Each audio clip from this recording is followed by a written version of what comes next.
आप देखिए लॉगिन का आपको एक ऑप्शन दिखाई दे रहा है, आपको इस लॉगिन वाले ऑप्शन पे क्लिक करना है। उसके बाद आपको यहाँ पे इस तरीके के ऑप्शन दिखाई देंगे जहाँ पे आपको आपका Aadhaar card number, captcha code number और लॉगिन विद ओटीपी पे क्लिक करना है।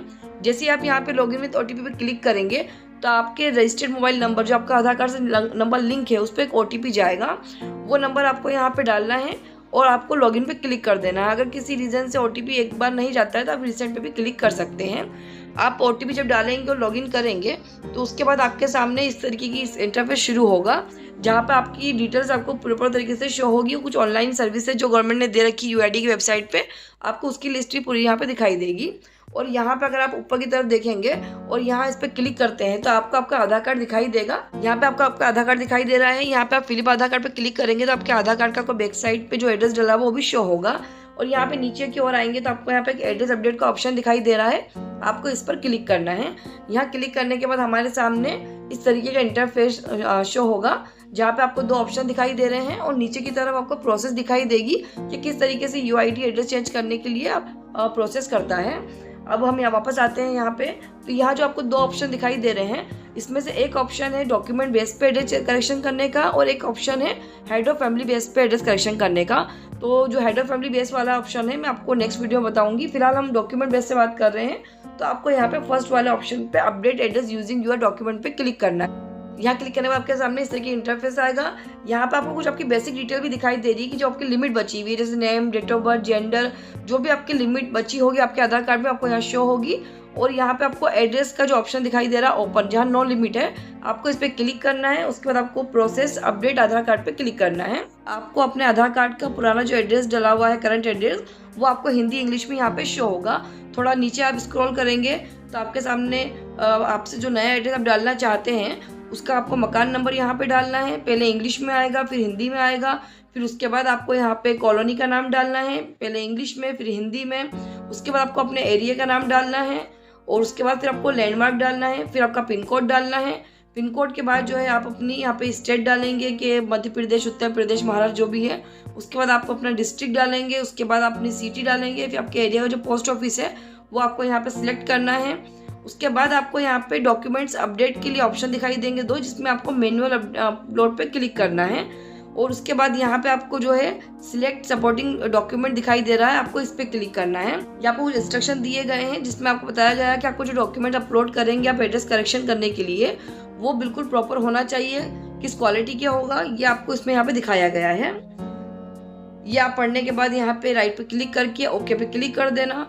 उसके बाद आपके सामने यहाँ पे लिस्ट ओपन होगी नीचे की तरफ। इसमें बहुत सारे डॉक्यूमेंट दिए गए हैं जैसे मूल निवासी प्रमाण पत्र, राशन कार्ड, ओबीसी सर्टिफिकेट, आपके एरिया का एमपीएमएलए का फॉर्म, स्कूल का फॉर्म, किसान पासबुक, इंडियन पासपोर्ट, बहुत सारे ऑप्शन दिए गए हैं। अगर आपके पास में इसमें से कोई डॉक्यूमेंट अवेलेबल ना हो तो आप अपने एरिया के पार्षद या एमएलए से सिग्नेचर करवा के भी अप्लाई कर सकते हैं।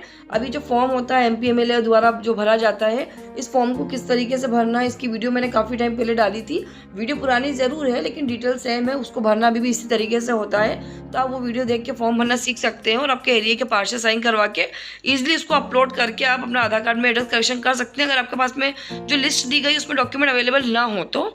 और आपको इस लिस्ट की जानकारी के लिए भी एक वीडियो मैंने सेपरेट बनाई है एड्रेस करेक्शन की, जिसके अंदर कंप्लीट एड्रेस से रिलेटेड जो डॉक्यूमेंट्स गवर्नमेंट ने वैलिड बनाए हैं वो उसमें डिटेल दी गई है। और यहाँ आपको जो फॉर्म जो भी आप अपलोड करना चाहते हैं वो आप क्लिक करिए, उस पर सिलेक्ट करिए। सिलेक्ट करने के बाद आपके सामने उस डॉक्यूमेंट से रिलेटेड, जैसे मान लीजिए मैंने यहाँ पे एमपीएमएलए का सिलेक्ट करा था कि नहीं ये डॉक्यूमेंट हमारे पास में कोई पासपोर्ट वगैरह सब पुराने एड्रेस के बने हुए हैं, अब हमारे पास नए एड्रेस का डॉक्यूमेंट है ही नहीं, तो हमने एमपीएमएलए से पार्षद हमारे एक उनसे साइन करवाई है, वो अपलोड किया है। तो उसके लिए भी देखिए ये एक आपको डिटेल बता रहा है, इसमें क्लियर लिखा हुआ आ रहा है कि जो फॉर्म है वो यूआईडी का जो स्पेसिफाइड फॉर्म है जो एक इसकी वेबसाइट पे अपलोड किया गया है वही फॉर्म होना चाहिए। उस पर नेम और एड्रेस प्रॉपर होना चाहिए, सर्टिफिकेट वैलिड होना चाहिए, मतलब 3 महीने के अंदर ज़्यादा पुराना फॉर्म भी नहीं चलेगा। और जो डॉक्यूमेंट भी आपने जब फॉर्म फिल करके उसको अपलोड करेंगे तो वो भी क्लियर होना चाहिए और फॉर्म बिल्कुल बिना काटा पीटी के फॉर्म भरा होना चाहिए।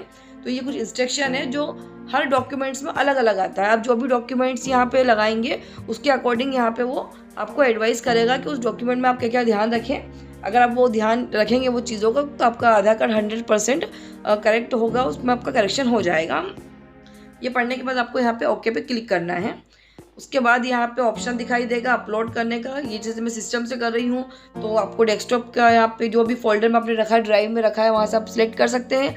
अगर आप मोबाइल से कर रहे हैं तो वहाँ भी आपको ऑप्शन दिखाई देंगे आपकी गैलरी की, तो वहाँ से जहाँ भी आपने उस प्रूफ को स्कैन करके सेव करके रखा है वहाँ पर जाके क्लिक करके उसको ओपन कर लीजिएगा। उसके बाद यहाँ पे जो आपने फॉर्म लगाया है उसका आपको इस तरीके से प्रीव्यू दिखाई देगा। अब आप वो प्रीव्यू देख लीजिए कि आपको क्लियर दिखाई दे रहा है कि नहीं दिखाई दे रहा है। अगर दिखाई दे रहा है तो राइट पे क्लिक करके कंटिन्यू पे क्लिक कर दीजिएगा। उसके बाद आपके सामने यहाँ पे प्रीव्यू आएगा, मतलब फाइनल सबमिट के पहले आपके सामने शो होगा कि आपने जो डिटेल भरी है वो आपके आधार कार्ड पे किस तरीके से दिखाई देगी। तो यहाँ आप इंग्लिश और हिंदी दोनों में अच्छे से चेक कर लीजिएगा, क्योंकि यहाँ पे जो लिखा हुआ आ रहा है वही एड्रेस अपडेट होने के बाद आपके आधार कार्ड पे भी दिखाई देगा। प्लस यहाँ पे सपोर्टिंग डॉक्यूमेंट भी दिखाई देता है, इस पर भी आप क्लिक करके चेक कर सकते हैं कि आपने जो अपलोड किया वो किस तरीके से दिखाई दे रहा है, क्लियर है या नहीं।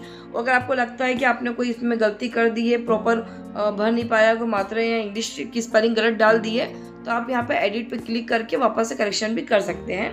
और अगर सब कुछ सही है तो आप यहाँ पे राइट लगा के नेक्स्ट बटन पे क्लिक कर दें। जब आप नेक्स्ट बटन पे क्लिक करेंगे तो वो एक बार आपसे और कंफर्म करेगा कि आपने जो डॉक्यूमेंट्स लगाए हैं सब कुछ सही है या नहीं। आपको ये पढ़ के क्लोज पे क्लिक कर देना है। फिर यहाँ पे नेक्स्ट बटन जो है वो हाईलाइट हो जाएगा, इस पर आपको क्लिक करना है। क्लिक करने के बाद आपसे यहाँ पे 50 रुपये फीस मांगेगा। वो पेमेंट आप ऑनलाइन अप्लाई कर सकते हैं। उसके लिए आपको यहाँ टिक लगा के पे यू बस पे क्लिक करना है, मेक पेमेंट पे क्लिक करना है। उसके बाद आपके सामने यहाँ पे अलग अलग ऑप्शंस मेथड आ जाएंगी का पेमेंट QR कोड से, UPI से, नेट बैंकिंग से, या जो भी आपके पास अवेलेबल हो पेमेंट करने के लिए, वो सारे आपको ऑप्शन शो हो जाएंगे। आप जिस पे भी करना चाहते हो उस पर क्लिक करके आगे बढ़िए। जैसे मैं बारकोड से कर रही हूँ तो मैंने यहाँ बारकोड पे क्लिक करा है, जनरेट QR कोड पे करना है। जब आपका पेमेंट सक्सेसफुली हो जाएगा तो आपको इस तरह की रिसिप्ट यहाँ पे शो होगी, जिसके अंदर यहाँ पे एक SRN नंबर जो आपको दिखाई दे रहा है S से आता है, इसको आप रखिए, आपको ट्रैक करने के लिए आगे यही काम आएगा। फिर इसके बाद हम आगे बढ़ेंगे। हम आपको बताती हूँ कि अब आपने अप्लाई कर दिया तो अब आप आधार कार्ड की स्टेटस कैसे चेक कर सकते हैं। तो आपको वापस से फिर आधार कार्ड की ऑफिशियल वेबसाइट पे आना है। इसको स्क्रॉल करके थोड़ी सी आप नीचे आएंगे तो आपको यहाँ पे ऑप्शन दिखाई देगा चेक एनरोलमेंट और अपडेट स्टेटस। आपको यहाँ पे क्लिक करना है।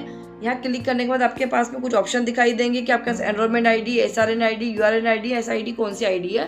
तो हमने ऑनलाइन करेक्शन किया है इसलिए हमारे पास में SRN ID है, तो हमें इस पर सिलेक्ट कर लेना है। इस पर क्लिक करने के बाद हमें अपनी यहाँ पे SRN ID डालनी है, कैप्चा कोड डालना है और यहाँ पे हमें हमारा स्टेटस दिखाई देगी।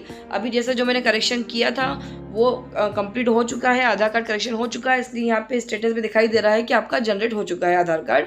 अगर पेंडिंग में है तो पेंडिंग शो होगा, रिजेक्ट हो गया तो रिजेक्ट शो होगा। उसके बाद हम बात करते हैं कुछ कॉमन प्रॉब्लम्स के बारे में और उनके सॉल्यूशन के बारे में। कि जैसे आज मान लीजिए कि अभी आपने यहाँ नोटिस करा होगा कि फ़िलहाल में अभी एक एरर ऊपर आ रहा है यहाँ पे, जो काफ़ी दिन से आ रहा है।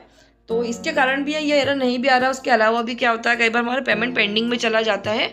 पेमेंट करने के बाद भी आपको यहाँ पे इस तरीके से शो होगा कि आपने पेमेंट कर दिया है, आपका अकाउंट से डिलीट हो गया है, लेकिन आपको रिसिप्ट जनरेट नहीं हुई, जो SRN नंबर की रिसिप्ट जनरेट होती है। तो उसके लिए कोई टेंशन वाली बात नहीं है। आपको यहाँ पे इसका स्क्रीनशॉट ले लेना है आपके डैशबोर्ड से। तो यहाँ पे जो SRN नंबर लिखा हुआ है इसको आपको संभाल के रखना है। इसको रखने के बाद आपको जो है UID की वेबसाइट पे या तो आप मेल कर सकते हैं या ग्रीवेंस वाले ऑप्शन पे क्लिक करके आप कंप्लेंट डाल सकते हैं, या 1947 पे डाल के कंप्लेंट डाल सकते हैं। आप जैसी कंप्लेंट डालेंगे तो उसके 24 घंटे के अंदर जो पेंडिंग जो प्रोसेस दिखाई दे रही है वो जो है रनिंग में आ जाएगी और 24 घंटे के अंदर ही आपका बहुत प्रोसेस पे शो होने लग जाएगा। वैसे तो आप जब आधार कार्ड में करेक्शन के लिए अप्लाई करते हैं वहाँ लिखा हुआ आता है कि 30 डेज में ही करेक्शन होगा, लेकिन नॉर्मली जो अभी मैं खुद देख रही हूँ प्रैक्टिकली 2 से 3 दिन में ईजिली आपका आधार कार्ड में एड्रेस चेंज होकर आ रहा है। तो ये बहुत अच्छा अभी मौका है आपके पास में कि आप इस पर करेक्शन कर लीजिए। और एक बात का और ध्यान रखिएगा कि अभी जो एड्रेस करेक्शन हो रहे हैं उसमें केवल एड्रेस चेंज होकर आएगा और वहाँ से आपका फादर या हस्बैंड का जो भी नाम लिखा हुआ होगा वो वहाँ से हट जाएगा। तो आप बहुत ध्यान से करिए कि अगर आप करेक्शन कर रहे हैं तो आपके उसमें डॉक्यूमेंट बेस पर अगर आप करेक्शन कर रहे हैं तो आपके उसमें हस्बैंड आधार का नाम हट जाएगा, केवल पीछे एड्रेस ही आएगा। अगर आपको वीडियो पसंद आई हो तो लाइक करें, शेयर करें, सब्सक्राइब करें। और नेक्स्ट वीडियो में हेड ऑफ़ फैमिली पे बनाऊंगी। नेक्स्ट वीडियो में हेड ऑफ़ फैमिली बेस पे आधार कार्ड में एड्रेस कैसे करेक्शन करें वो उस पर बनाऊंगी।